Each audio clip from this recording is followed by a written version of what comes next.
has expired. Senator Smith. Thank you, Deputy President. The aged care sector is in crisis. It is. That is clear for everyone to see. It's clear when you talk to aged care workers, as I have, as I know all my colleagues have, but even if you haven't been bothered to go talk to the workforce and understand what's happening on the ground in their workplaces at the moment, a quick scan of the news headlines will show you the state the sector's in.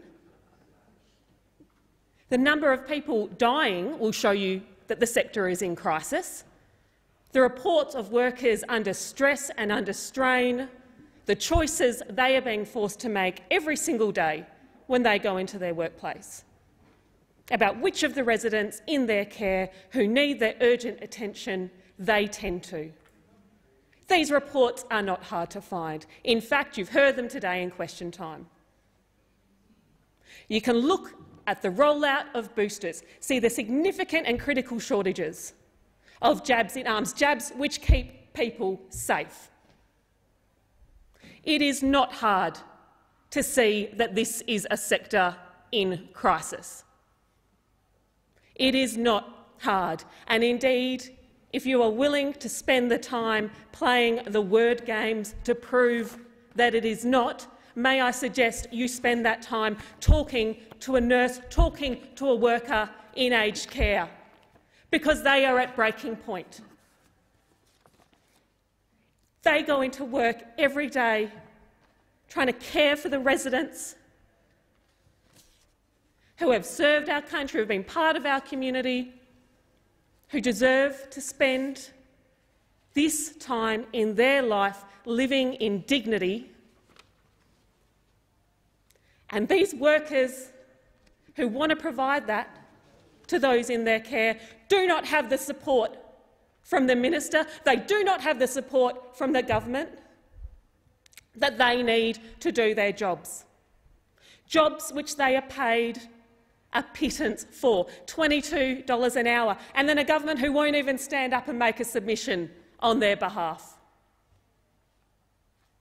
A government who doesn't care. A minister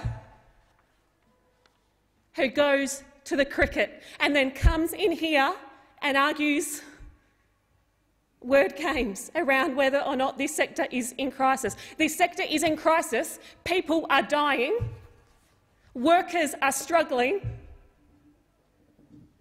This is a crisis, and it deserves the full attention of the minister. It deserves a minister who shows up to work, who shows up to the committee which is there to hold him accountable, who shows up to this parliament and doesn't go into the ridiculous politics and word games which distract and run down the clock on his answers in question time. These workers deserve so much more from this government. They deserve more than thanks. They deserve to be paid properly for the work that they do. They deserve to be supported by a broader workforce amongst them, by shifts being filled. They deserve to be supported by having the boosters that will protect them when they go into their workplace each day.